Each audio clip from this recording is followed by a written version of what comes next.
नमस्कार दोस्तों, मेरे प्यारे भाइयों, मेरी प्यारी बहनों, गदाधारी भीमों भीमड़ियों, स्वागत है आप लोगों का आपके अपने चैनल जहां दोस्तों रेलवे परीक्षा पर। और मैं हर्ष कुंडारा आपका हृदय की गहराइयों से अभिवादन करता हूं।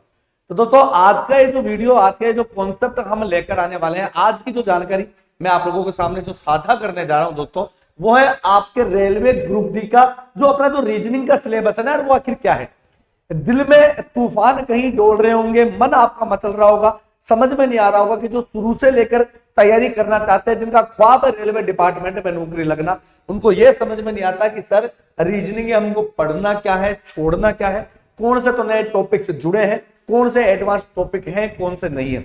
तो दोस्तों आज का ये जो क्लास अपनी रहने वाली है, ये क्लास बेसिकली अपन सिलेबस डिस्कशन के लिए रखने वाले हैं, ताकि आपका दिमाग का थोड़ा सा फितूर रुक जाए। जो बच्चे डर रहे हैं कि सर किस किस्म के क्वेश्चंस आते हैं, किस किस्म के क्वेश्चंस नहीं आते, उन सबकी चर्चा हम आज के सिलेबस में करने वाले हैं, आज की क्लास के अंदर करने वाले हैं। होता है कि सिलेबस डिस्कशन की अगर अपन बात बताएं दोस्तों ना, तो सबसे पहले अगर मैं बात करता हूं अपने सिलेबस की, तो मेरे लाडलों, मेरे प्यारे भाइयों, मेरे गदाधारी भीमों, मेरी भीमड़ियों, मैं आप लोगों को बता देना चाहता हूं कि यहां से जो कंसेप्ट है, जो टॉपिक आप लोगों को मैंने यहां पर कैटेगरी वाइज किया है, वो सब्जेक्टिव क्या है, मतलब बिल्कुल पॉइंट टू पॉइंट। अपने को ना ज्यादा पढ़ना है ना कम पढ़ना है, बिल्कुल टॉपिक को तीतरी बना देना है। सबसे पहली बात, रीजनिंग आखिर है क्या। रीजनिंग है बेटा अल्फाबेट का खेल। जब तक एबीसीडी के साथ खेलना नहीं जानोगे, जब तक अल्फाबेट के साथ आंख मिचोली करना नहीं जानोगे, जब तक अपनी दिल की बात बैठकर कुर्सी पर टेबल के नीचे भारी बरसात में आप अल्फाबेट से करना स्टार्ट नहीं करोगे, रीजनिंग आपके पास नहीं आ पाएगी। तो पहला टॉपिक मैं आप लोगों के सामने लेकर आ रहा हूं, अल्फाबेट प्रॉब्लम।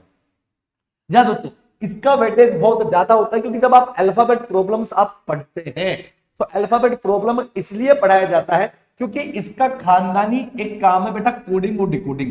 ये इसका एक दूसरा टॉपिक है जहां से 2 से 3 प्रश्न मिलकर आते हैं। कोडिंग, डिकोडिंग और अल्फाबेट प्रॉब्लम, यहां से 2 से 3 प्रश्न मिलकर आते हैं। तीसरा जो क्वेश्चन मैं आप लोगों को ग्रुप डी के लिए बता दूं, जो रेलवे पर्टिकुलर रेलवे का जो कॉन्सेप्ट है बेटा, लेटर गैप प्रॉब्लम बोला जाता है। उसको क्या बोला जाता है बेटा, लेटर गैप प्रॉब्लम, जिसको शब्द युग्म बोला जाता है। चौथी बात, वर्ड फॉर्मेशन। ये जो टॉपिक है बेटा, ये आपके जीवन काल के लिए ये एक अमृत की तरह आप लोगों के पास आ जाएगा, क्योंकि जो वर्ड फॉर्मेशन है ना मेरे लाडलो, इसको हम लोग जंबलिंग भी बोलते हैं। जंबलिंग का मतलब जो रेलवे के सिलेबस में एक नया टॉपिक ऐड किया गया है, आज से लगभग 2 से 3 साल पहले एक नया टॉपिक ऐड किया गया था एनटीपीसी के लिए और ग्रुप डी के लिए, उसका नाम है जंबलिंग। जंबलिंग ही वर्ड फॉर्मेशन होता है, इस बात को आप ध्यान रख लेना, ठीक है। तीसरी सबसे इंपॉर्टेंट बात है मेरे लाडलों की, जो सीरीज है, सीरीज आप लोगों का पेपर इस सीरीज के बिना नहीं बनने वाला। अब सीरीज में भाई होता क्या है, सीरीज 2 तरीके की होती है मेरे लाडलों। एक तो होता है वर्णमाला वाली सीरीज और एक गणित वाली सीरीज। इन दोनों को बछीड़ लगा के पढ़ लेना। मैं कह रहा हूं बेटा, एक भी प्रश्न आपका बाहर से नहीं आने वाला। बाहर का मतलब मैक्सिमम जो रेशो होता है, जैसे 25 क्वेश्चन का मैं एक रेशो मानता हूं, तो 25 क्वेश्चन में से ये दोनों पर्टिकुलर टॉपिक मिलकर भैया 2 से 3, 3 से 4, मैक्सिमम 5 तक क्वेश्चन पूछ लेते हैं। तो इनको अपने को एनकाउंटर करना है, सीधी बात है, रेलवे के डब्बे में बैठा के बिना टिकट के इनको रवाना कर देना भैया, ठीक है। आगे पर बात करें बेटा, एनालॉजी और क्लासिफिकेशन, यहां से 1 से 2 प्रश्न, यहां से 1-2 प्रश्न। सादृश्यता और ओड वन आउट। जैसे सादृश्यता का मतलब है कि भारत रुपया, तो अमेरिका क्या, डॉलर। क्लासिफिकेशन का मतलब है बेटा कुत्ता, बिल्ली, गाय, भैंस, इनमें से अलग क्या है। ये वाली चीजें हैं जो साइंटिफिक सिलेबस से भी आता है, आपका मैथमेटिकल कैलकुलेशन से भी आता है, आपका अल्फाबेटिक ऑर्डर से भी यहां से पूछ लिया जाता है। इंपॉर्टेंट बात है कि डाइस, आजकल बेटा डाइस आना बंद हो गया, लेकिन फिर भी डाइस यानी कि पासा हम पढ़ेंगे ही पढ़ेंगे। क्योंकि बेटा जब आदमी की, हमारे गांव में बेसिकली गांव में कहावत है कि जब आदमी की किस्मत खराब होती है ना बेटा, तो ऊंट पे बेटा आदमी को भी कुत्ता खा जाता है। तो भैया डाइस पढ़ना ही पढ़ना है, क्या पता कब अपने बछेड़ दिखा दे, कब नजरों के सामने, आप लोगों के सामने ये सवाल आ जाए, ठीक है। दूसरे सवाल की अपन बात करते हैं, अगले कॉन्सेप्ट की अगर मैं आपसे यहां पर बात करता हूं लाडलो, तो देखिएगा यहां पर अगला जो है वो आप लोगों के सामने आ रहा है। और अगला क्या है, जो टॉपिक मैं आप लोगों के सामने लेने की कोशिश कर रहा हूं, वो ये टॉपिक है बेटा क्यूब एंड क्यूबॉइड। इस बार हम नया पढ़ने वाले हैं, यानी कि घन और घनाभ। ये मैं आप लोगों के रेलवे में ऐड करने जा रहा हूं, क्योंकि इसका 1 से 2 प्रश्न आपके बनते ही बनते हैं। ब्लड रिलेशन, रक्त संबंध, खूनी रिश्ता, इसके बिना आपका पेपर आप परिकल्पना नहीं कर सकते कि रेलवे का एग्जाम आप बिना ब्लड रिलेशन के दे सकते हो, ठीक है।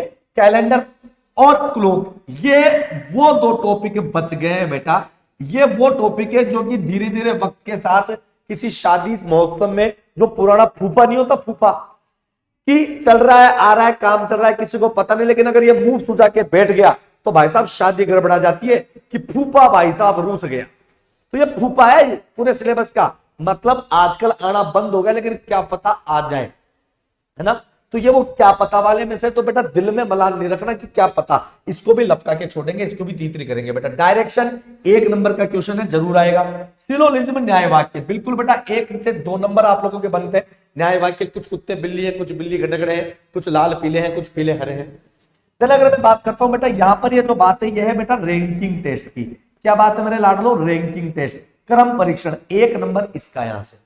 अब अपन एडवांस की बात करें तो बेटा सीटिंग अरेंजमेंट यानी बैठक व्यवस्था है, पजल है और वेन डायग्राम है। पजल आजकल ज्यादा आना स्टार्ट हो गया, तो बेटा इस पर स्टार्ट लगा लेना। और सीटिंग अरेंजमेंट भी आप लोगों के 1 से 2 क्वेश्चन पुटअप कर लिए जाते हैं एग्जाम में। ये कंप्लीट है अपना ग्रुप डी का मामला बेटा, यहां से बाहर नहीं जाने वाला।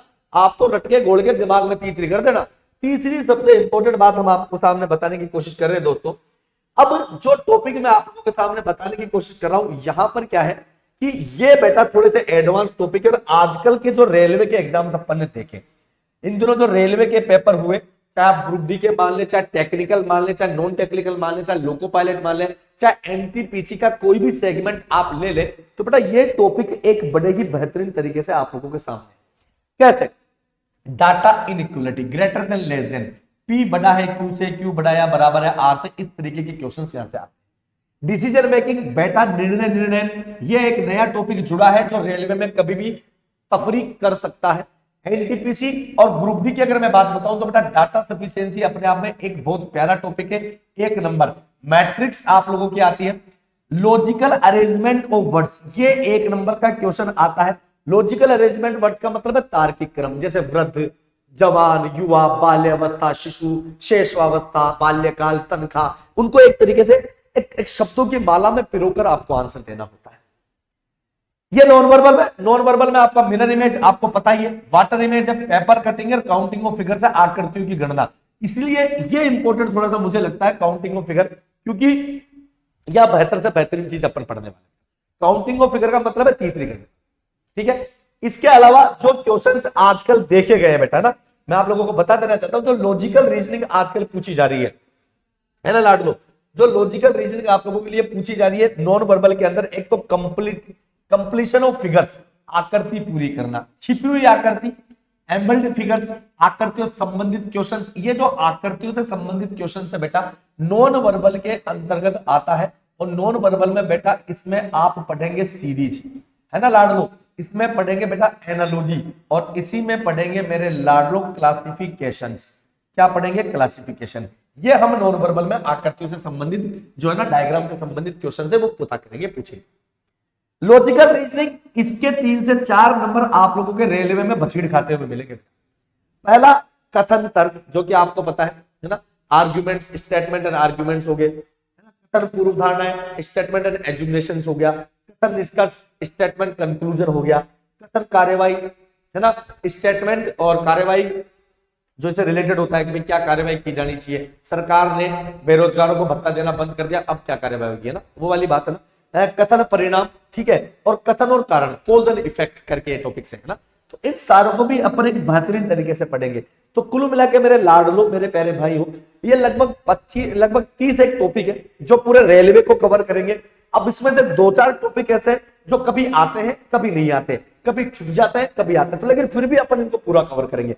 अगर रेलवे तोड़ना है तो आपको एक टॉपिक पढ़ना है। दूसरी बात, अब तक जितने भी पेपर आपके हो चुके हैं, वो जो पेपर का लेवल है बेटा, वो 0 से 100% के बीच में कहीं ना कहीं स्टैंड करता होगा। लेकिन हम चर्चा करेंगे दोस्तों रेलवे परीक्षा के इस प्लेटफॉर्म पर 100 से 200% पहुंचाने की मैं आपकी पूरी कोशिश करूंगा। ये मेरा वादा है आप लोगों से। तो थोड़ा सा ये डिस्कशन था आप लोगों का सिलेबस को लेकर कि आखिर हम क्या सिलेबस बताने वाले हैं आप लोगों को, कि क्या सिलेबस हमारा रहने वाला है। अगर सिलेबस आप लोगों के पास में समझ में आता है, हमें पता ही नहीं कि भैया मछली की आंख का धनुष कहां लगाना है, मछली की आंख सामने है, इन्हीं टॉपिक्स को घोड़ लेना है, अपने एक अच्छे लेवल पर बताना है। ग्रुप डी की तैयारी कर रहे हो, इसका मतलब ये नहीं कि लेवल और कंटेंट ग्रुप डी का ही रहेगा। अच्छा लेवल रखेंगे ताकि दिमाग एक बार खुल के आ जाए। और मैं वादा करता हूं दोस्तों, इस मंच के माध्यम से ईमानदारी से कहता हूं, एक बार आप भरोसा जरूर दिखाइएगा बेटा, रेलवे मतलब रेल बना देंगे, सीधी सी बात। तो दोस्तों इसी बात को समाप्त करते हुए मेरी वार्ता को विराम देता हूं। उम्मीद करता हूं कि आपका प्यार, आपका स्नेह और आपका साथ इस रेलवे परीक्षा के प्लेटफॉर्म पर बना रहेगा। तब तक के लिए शुक्रिया है। जय हिंद, जय भारत है, राम राम मेरे प्यारे भाई, नमस्कार, जय हिंद।